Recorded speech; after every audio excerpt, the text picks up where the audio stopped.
undisclosed location, unless he wishes to disclose it, is Mel Waters. Mel, welcome to the program. Well, hello there, Art Bell. Welcome back to the program is more like it. Well, thank you. All I'll say is I'm in my nephew's apartment. Okay, that'll do. Okay. All right, Mel, what we need is an update, if you have one, to Washington, an update, of course, on the whole here in my state, Nevada. Right. Okay. First of all, I'm not dead. That's a good thing, Mel. And I did have a very, very, very close brush with death back around Memorial Day. Maybe that's where people got it. But I am doing well, and I am not yet ready to eat the big green wiener yet. All right. Anyway, yes, I do want to bring people up to date and let them know how things are going. All right, good. Where to begin? Well, I'm going to talk to you about kind of where we left off in Nevada. All right. I think that would be. Is it Nevada or Nevada? I say Nevada. I don't.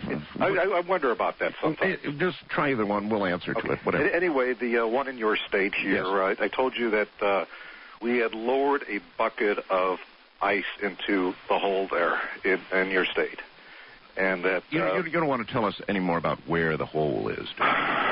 I think that might end up coming out here, or I think people will be able to discern where it is in your state. All right. I think a lot of people have got a very good idea, and I'm going to tell you that the location where the hole is at has been under helicopter surveillance almost not I don't mean constantly, like 24 hours a day. Yeah. But there have been flyovers of that area. Frequently? Like frequently. Yeah. But there's been no contact with the Basques that are there, that are encamped around there. That's pretty odd, considering the military cordon that was thrown around the hole in Washington. Well, yeah, that is, and I've yet to discern how they were able to mobilize so quickly on that. That's still a great mystery for me. Nevertheless, you said you were reminding us a bucket of ice. Yeah, but one thing that when I said they have had flyovers of the hole there in your state, I was told something very interesting, and that is that from certain approaches to where the area that they're in, yeah, you can see the encampment of people. You could see the Basque if you're standing there, say, on the hillside, but you cannot see the flange around the hole. I told you that with this hole, there was like a metal collar. That's right. A flange around it. You cannot see that from a certain distance. You can see everything else, and the flange is huge. It's a very large metallic structure, that provides like a collar for this thing. Mel, your opinion. Yeah. Does this hole go down somewhere near the center of the earth? I mean, how far? Well, of course, people know what my experience with it was, lowering all that fishing line into it, and I'm absolutely certain that I got 80,000 feet of line into it, which is, 15 miles or so of line. That's a crazy thing to do, but I did. I'm just one of those people that are determined to get to the bottom of things. Only you never did get to the bottom. No. When I was at that level, that was my first contact with you. When I reached that point there, that's when I said, I better reveal what I'm doing to the audience to find out what am I dealing with. Yeah. And so this whole thing started. Well, let me tell you about what had occurred. We lowered that bucket of ice. We pulled it up there. We had a bucket of ice up there at the surface. That bucket of ice at the surface had melted completely. We brought up the bucket of ice from a depth of, I believe it was 1,000 feet. Uh-huh. We lowered it down 1,000 feet. We brought it up. The ice was unmelted. So we stuck it on the campfire there in the metal bucket to see if we could melt it. Well, the thing caught fire, as I said. The ice caught fire. Ice caught fire, was burning. And it was a kind of a strange fire, but it generated heat. I don't know. I still to this, I might be getting ahead of myself, but it must have been some sort of chemical reaction. Somehow the water was changed. Yeah. We actually touched the ice, and it felt like ice, but not cold. And when we came, that's when we took it, before we set it on fire. Like ice, but not cold. Right. I mean, it wasn't cold, and so what was going on here? So we lowered it. We put it in the bucket. Well, I told you that it caught fire, and eventually one of these Basque fellows took the bucket of ice, set it in the back of his pickup truck, drove off, and took it home and stuck it inside of his wood stove. Had the ice been put out? No. It was just kind of, Well, I mean, he had it in his vehicle, wasn't it? He just had it in the back of his pickup truck. You're trying to tell me it was burning while it was in there? Yeah. Well, he wanted to take it home and put it in his wood stove and see if it would keep him warm. Well, so he did that. Yeah, well, the Basque are kind of crazy people. Are you in any way familiar with the Basque in general, or specific, or just kind of heard of them? Well, no, of course I've heard of them, but I mean, no. The Basque are very well known in your state. In fact, the university up there of Nevada at Reno has a huge section on the Basque. I bet, yeah. Well, so he took it home. It's not that weird. I mean, it was burning. Yeah. Ice burning is weird. Yes, and he took this home and set it in his wood stove, and it kept him toasty warm throughout the winter. Throughout the winter, and for you're telling me this one piece of ice. Well, what we did is in this metal bucket, we stuck in a bag of like 7-Eleven ice, the kind that you buy at the store, sure. ice cubes. Yes. That's what it was. That's what we put in there. Nothing else. Just the metal bucket lowered down into this hole. We get it and we stick it on the fire, and it's burning. Okay, so anyway, this goes on for quite some time, and he sets it in his wood stove, keeps them warm, and I imagine that today it'd still be burning or is burning. I have no. The last you heard, it was still going? Well, we're going to go to probably what Paul Harvey says the rest of the story here, because this is what I've been told. All right. He says, when you have a wood stove, and you're burning wood, you generally will put a kettle on top of that wood stove. Yeah. And, to have hot water for coffee and to humidify the air. Sure, whatever. It dries out the air terribly. Well, this Basque fellow, he just did just that there, and he noticed there that the air was, like, really, really dry. He was always thirsty, and his skin was, like, flaking. I mean, this was like, I don't know, he must have been living in humidity lower than what you face out there in the desert, and so... he's got this kettle up on top there, trying to humidify the air. And one night he notices that, I don't know, it might have been the angle of the light or just whatever it was, but the steam from the kettle looked like it was being absorbed into the stove. And we're not saying, like, through the vents or, through the door or whatever. Wait a minute. The steam from the kettle, which would have been going up, would be coming back down and then absorbed by the stove. Yeah, right? it was like dispersing and then coming around and just like I guess the word to describe it is lingering around, but it looked like it was being absorbed by the stove. That's I think that's the best picture I can. That's weird. That is strange. Of course, this is already really weird. We've got ice that's burning eternally so far, and that's, I can picture it. Okay, so I mean, I want to be able to, because this is what I've been told, but I have absolute belief in, the person that told me this, and that this goes on. Anyway, the stove is out there, and it's producing heat, and this guy is real happy, and even though he's, like, real thirsty and really dry, and then one day this guy comes home, he goes out and does his thing, and comes home, and he notices that the stove had crashed through the hearth and through the floorboards of his cabin. What? It just, like, went right down. It just broke. I mean, it was kind of a flimsy cabin, but it was able to support the weight of his wood stove and his... So now the stove with this eternally burning ice is now through the floor. It's in the ground. It's actually on, like, the dirt. Maybe it fell like about a foot into the ground at that point. I wonder if this thing is going back from whence it came. Well, that's what I want to know, and we're going to continue along with this here. But anyway, the stove is sitting down there. Now, this guy, sometimes I wonder about these guys, but he's not too bright. So what he does is he patches up the stovepipe. Yeah. And so it connects to the chimney where the flue, all that stuff there. Yeah. And he's kind of living in this cabin with this stove. You mean he's still using the stove? Yeah. He just extended the pipe? Yes, that's exactly what he did. He just kind of lowered it down there. And as far as I could tell, though, it doesn't give off any gas or any no smoke or anything. He made no attempts to bring it back up to fix the floor and do it right, huh? No, he didn't. he continues to live with it, and basically about, I don't know, a week, maybe 2 weeks later, he comes home, and the entire cabin has collapsed.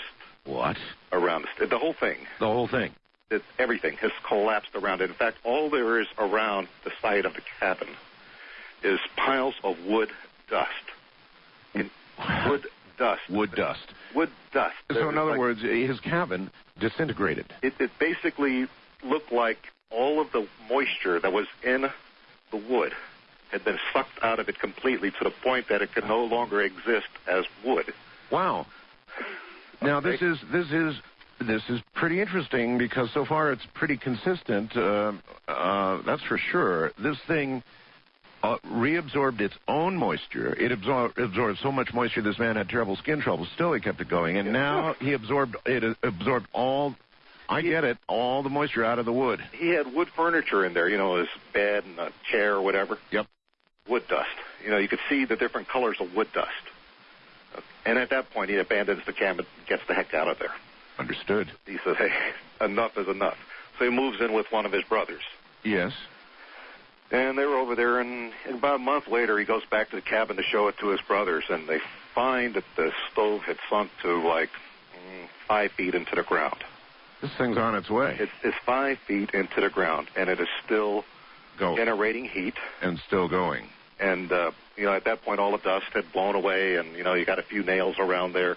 And what you have is a rectangular hole, just a little bit bigger than a stove. So can you imagine a rectangular wood stove sinking into the ground, leaving its imprint? And there's a little bit of room around it, but not a lot. And he described that the hole that it made was also like really, really, really, really smooth all around it. You think of a hole in dirt. Like it's burning its way through. Like it's melted into some sort of glassy type. Maybe it's doing the same thing, and it's taking away all the moisture in the soil below it as it goes. This is the point where the Basque fellow contacts me. Okay. And they have a way of getting a hold of me. And I say something that I probably shouldn't say on the air, but anyway... we something like holy smokes? Well, yeah, that would be it. Holy smokes. And then I did something which I thought I would never do. What? And that is I contacted one of the people that were my contacts when I was in Australia. Okay. Okay, I had a number, and I described the situation to this guy here. And he pretty much said the same thing that I said, holy smoke. And he tells me it's like really important that I tell him where the cabin was. Of course. And how to get to it. Well, I mean, after all, Mel, this is, before it disappears from sight into a creation of a new hole, this is something that could be immediately researched. Well, so I talked to the Basque, and all the land that I'm talking about is on public land. So the cabin, the guy's like a squatter out there, out in the out in the boondocks. He's got a shack that, if it burned down, he wouldn't care about it. He'd just put up another one, a couple of feet away. Gotcha. But he decides, okay, well, there's no way to really trace me, to here, so I'm not going to get any trouble. So we say, okay, we get back with this guy here. This is exactly where to find it, tell him how to get there. And so at that point, there's a team dispatched to the site of the former cabin. A team? A team of people show up there. Way to go. And now this guy, this Basque fellow there, he's got a nice vantage point. He knows all the land around there. He knows where he can sit out there and squat and look around. So he's got a pretty good view of where his cabin used to be. So he's out there, watching what's going on. Yes. Now, he said he wasn't sure if they were military guys or what kind of guys they were. I would imagine that some of them had to be scientists of some sort.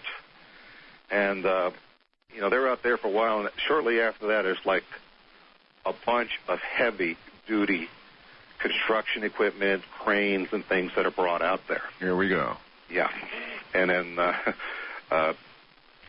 this is like, big stuff, super, super big stuff. But, he's up there and he's watching this, and the people down there at the cabin are really, like, struggling to get this stove out of the ground. Yeah. And at that point, I assumed that it sunk even deeper than it, than it was. And that last time he said it was about like 5 feet deep. So this thing was pretty deep out there. They keep on bringing in heavier and heavier and heavier equipment, bigger cranes. They bring in multiple cranes. They're still, I guess, not able to get a purchase on this thing to lift it out. Hey, Mel, I wonder if this is the way the holes got made in the first place. I do not know what the mechanism here is. Because so far, what you've described sounds like it's making a new hole. Well, from that standpoint, it sure as heck does. And I mean, obviously this thing is sinking deeper and deeper into the ground, and they are, it's like a total, they're totally baffled with how to get this thing out here. I assume that when they're trying to bring it up there, that they're breaking off pieces of the stove because, it's made out of cast iron or whatever and must be busting up there. That the thing is really heavy. Well, eventually what they do is they drop some chains into the ground, and then they pour some water in there into the ground. Yeah. and I don't know if this is what happened, but this is what I assumed happened. Is somehow the water and the chains and the metal all congealed together, kind of like held fast like glue to the structure and everything that was in the hole. Yeah. Well, eventually they were able to get this thing out of the ground and hoist it up, and they were using more than one crane at this point.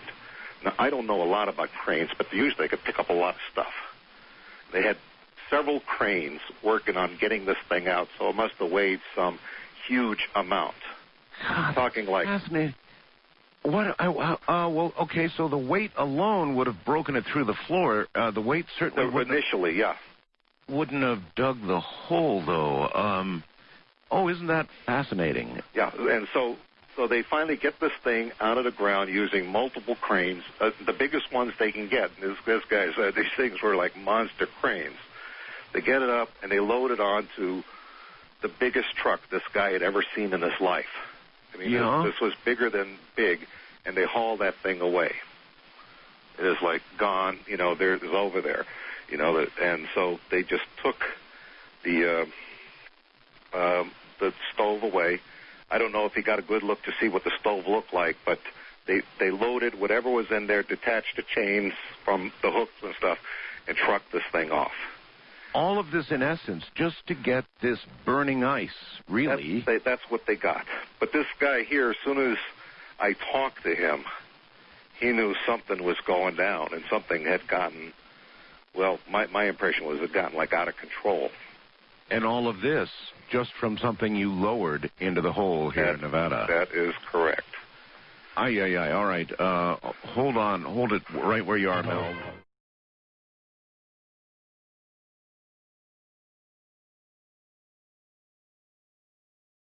Once again, Mel Waters. Mel, Marilyn in Tulsa, Oklahoma asks, was there any sign of radioactivity? An obvious question. I don't think these guys are capable of determining if that. None of the people have been around the hole in your state or the hole in Washington or this other site where the stove had gone into the ground, had experienced any sickness or anything that I guess would, be indicative of anything that made them like truly sick. Have you been back to our Nevada hole? No, I have not, and the reason why is that I feel at this point I am people can follow me around, and I don't want to lead anyone there at this point. Have you detected people following you? Well, I'll tell you, some of the people that I was trying to find have found me. I mean, and I have not left a trail of breadcrumbs out there. But so you're not an easy guy to find. I'm not an easy guy to find. In fact, that is also my message to Charlotte, and that is that I'm not around because people badger me all the time, even though I don't have a nickel in my pocket. Actually, I would be aware of those you refer to. Let's not talk any more about it. Okay. Listen. The hole in Nevada. Right. Eventually, Mel, we've got to give scientists or somebody access to one of these things? I have a feeling... Before the bulldozers come in with the suits and the military uniforms? This has been my discussion with the Basque over there, is that at this point here, it's time to basically come clean on all of this stuff here. Let someone from a university out there... They don't want... I mean, they're just there, you know. I mean, I can't see them profiting by it or anything. It's on public land. I mean, it doesn't belong to them. A lot of people, of course, probably haven't heard this whole story, and I'll tell you now, Mel, we're going to take this segment, and we're going to repeat Mels Hole 2 on Christmas. And so we're going to take the segment we're in right now, play it back then. So Merry Christmas. I'm going to tell you something, Art, and that is, boy, I sure got a lot of heat about the sheep and that... Yeah, you want to briefly tell that again very quickly? Well... It is a central core. This is good, and maybe I can lead into some more of this because there's been some more contact with... Good. That. Okay, what we did is some of the Basques were really like crazy, and some of them wanted to be actually lowered into the hole, and that's after we brought that burning ice up to the ground. Yeah. And I said that, hey, you don't want to do this. You don't want to send a human being down there. So they decided to lower sheep. Yeah. And they winched the sheep. Well, I don't want to get into the grisly details, but the sheep goes into the hole. Right. Goes down 1,000 feet. Bring the sheep up. Sheep is dead. They cut into the sheep. They find this huge tumor-looking sort of thing inside of it. These guys are used to eviscerating sheep, and they know this doesn't belong in there. They cut it open, and there's this thing that it's alive inside. It looks like a baby seal. Yeah. Like you see at the aquarium, a pinniped, a baby seal. That's what it looks like. But the eyes are so odd. We all described it the same thing. It looked like it had eyes of a human being. You look at a seal, picture of a seal, and it's got these black eyes. Right. This thing had like human-looking eyes. Oh, man. Okay, and we had experiences with it. I won't go into the whole thing, but what has happened here is that I have been told that the Basque have seen the same creature again and again, and they've had many experiences with I'm going to call it the seal creature. Now, you had a guy on your show, I'm told is red elk or red something. Red elk, yes. And he talked about these things. They're called rock flyers. And that's what he described them at. But he described these seal. He's like a Native Indian, kind of a Native American sort of guy. Yes. And he described these things as being rock flyers. Well, that's an interesting name for them, rock flyers. And he said these creatures that live down in the earth, but what I'm getting is the sense that they not only live in the earth, but they inhabit like different earths, and they are able to move between them. It's also possible, Mel, it's crossed my mind, that very, very deep within the earth, there might even be a different set of laws of physics that might begin to a reality that you would live with, and maybe that's why you're getting such weird things up out of these holes. Well, if I'm pulling up ice that keeps burning, and it's not cold, and I mean, something sounds like a different kind of physics going on here. If we've got this metal color that you cannot see from a certain distance, it no longer registers on the mind or in the eye or in the retina. Mm-hmm. That's strange. I'll tell you something. Remember I told you I was given a replacement to the 1943 Roosevelt dime. Yes, I recall. After I was told about this thing here, and I tried to take pictures of it, believe me. Actually, I can't do any of that stuff. My nephew does. But this is what I discovered after I told that they couldn't see the flange from a certain distance. Mm-hmm. If I stand 15 feet away from the dime, I can no longer see it. I can see the holder. I've got it in a plastic like lucite holder. I can see the holder, and I can see straight through it. Then I walk towards it, and all of a sudden, the dime inside the holder materializes. That's what it's like. So I assumed that if I wasn't able to photograph or not able to scan it, and believe me, my nephew, he did everything he could to produce an image of this dime. Right. He could not do it. I'm holding it right in my hand as we speak. I still have it. But you can't take a photograph of it. I can't even, when it's 15 feet away. What about the hole in Nevada? What about the hole in Washington? Well, now, I've not been to the site of the hole, and I could assure you at this point that the hole in Washington it's probably been re-landscaped over there. So anything but the hole in Nevada is still there as it was when I was there. It's out there in plain view. We need some photographs. We really need some photographs. Well, I am going to communicate with the Basque out there and say, look, why don't we just have people come out there, find out where it is. From my standpoint, this stuff sounds dangerous. And I was telling you about how they hauled away this wood stove that had a bucket of ice in it and how heavy it became. Right. Are you familiar with any of the works by Kurt Vonnegut? Of course. Okay, he wrote a book called Cat's Cradle, and in that book, Cat's Cradle, there was a substance in there, fictional substance, called Ice-9. And Ice-9 was developed for the military, fictional, so that the people, the biggest scourge to the military is mud. So they developed this substance that could pour in the mud, and it would solidify the mud. Huh. And the problem with it, though, is that it would keep on solidifying all of the water out there as far as it could reach, and eventually it would destroy the planet if it continued to solidify. It absorbs all of the water. Well, scientists have actually speculated. Is it something biological? I mean, I can't imagine. I don't know. Because it's hard to imagine what else could continue to proliferate unless it was some sort of biological agent. I know they have biological agents that clean up oil spills. Yeah. You know, they created creatures that eat oil. I haven't thought of that. I never thought of this as a living thing. I always thought of it as a physical, chemical phenomenon. Well, living things would be the one category that could continue to proliferate. Anyway, this Ice-9 in fiction does that. It can literally attach itself to all the water and render it impossible to deal with. I mean, it would be no longer water. You can imagine a world without water. Yeah, of course. Well, scientists have speculated. You can go on the Internet and search for, like, Ice-9. Yes. And there are scientists that actually believe that something like Ice-9 can exist.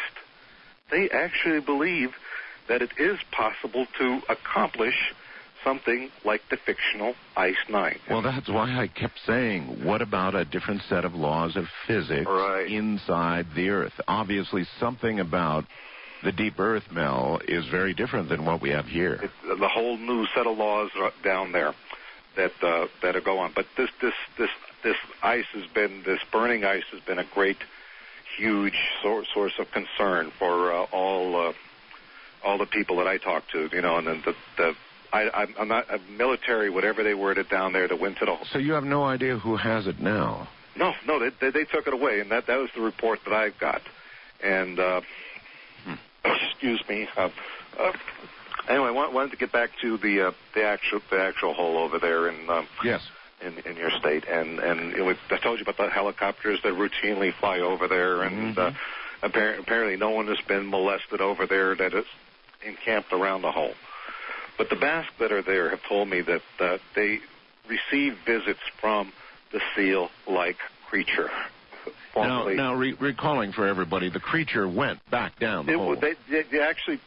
I actually took this and put him on the flange. Right. And he just dived in through the hole. Like a seal into the water. Exactly. Yeah, precisely like that. And what I've been told is that the Basque have found a way of communicating with the seal, because it comes up regularly now. It's like a regular visitor. And what they did, and I don't know how they decided to do this, but the seal speaks to them through one of their boom boxes. So here you got the seal that's sitting there on the flange. Mel, do you realize how crazy look. this sounds?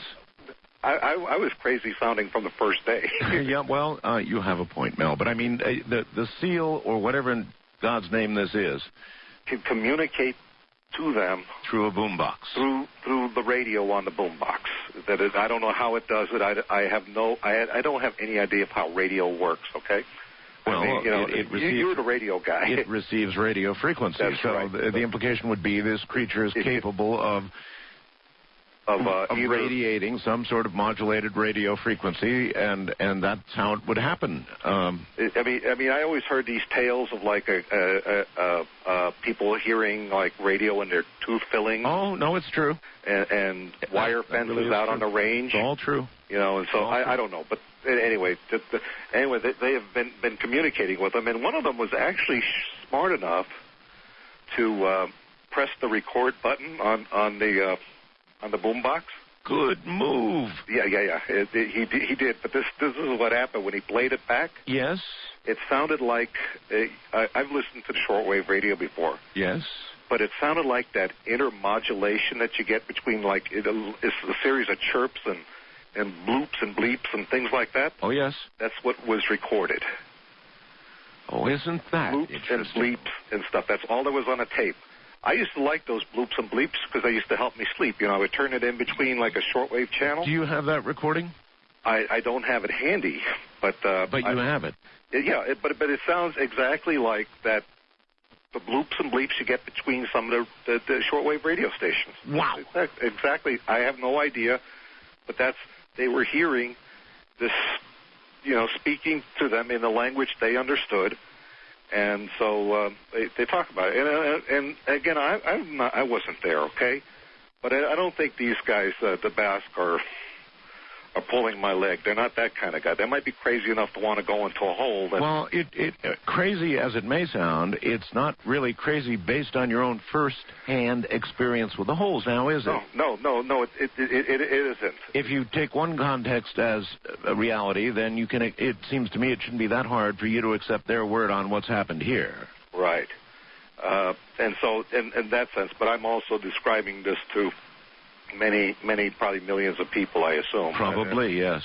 And what I was told is that, that these creatures inhabit the Earth and they inhabit the other spaces linked and not linked together.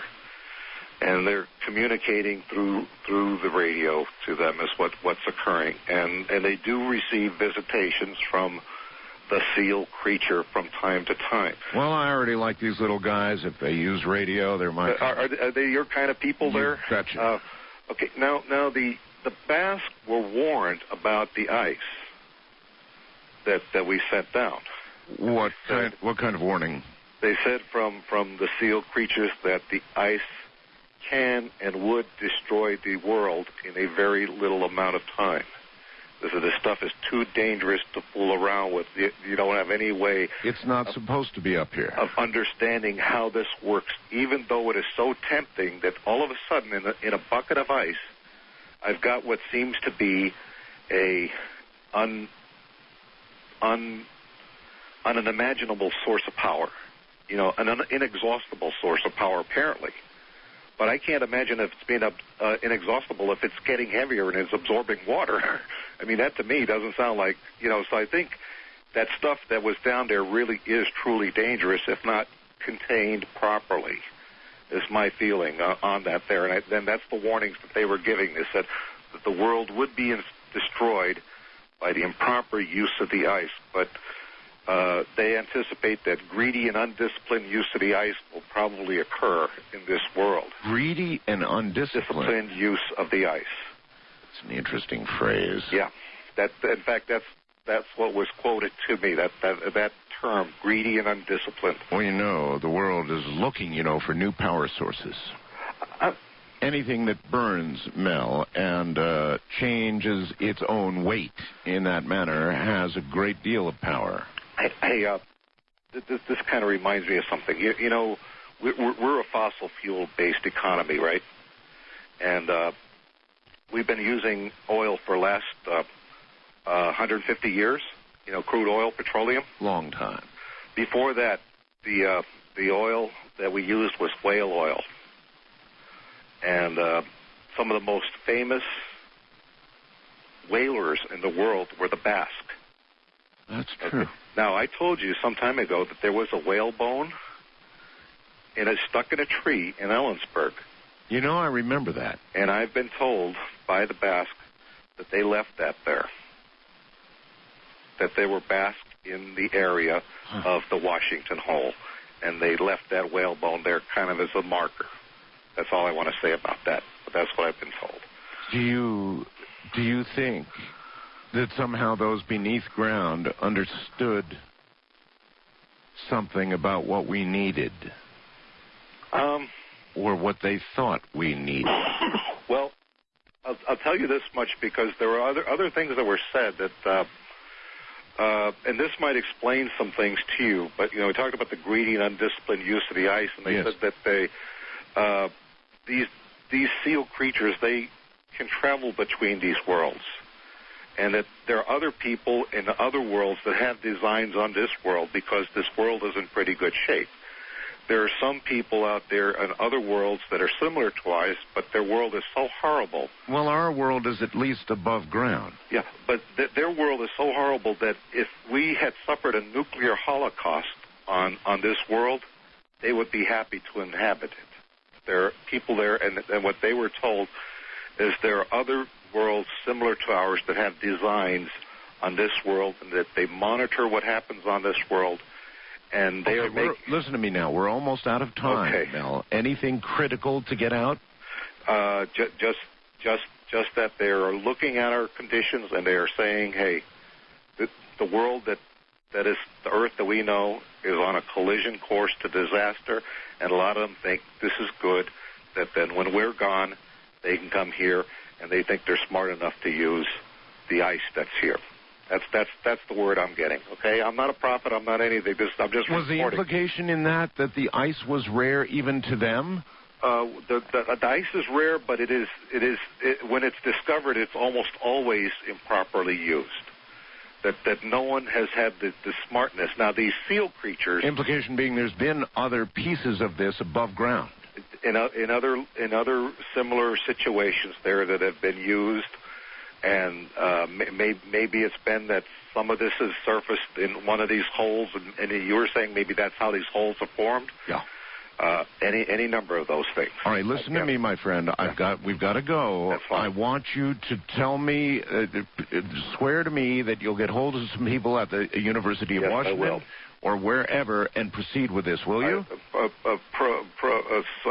to the Basque. I think they're thinking along my way. They have no real vested interest. All right, I'm going to look for that to happen, Mel. You take care, my friend. Thank you very much, Art Bell. Good night, Mel Waters. Bye.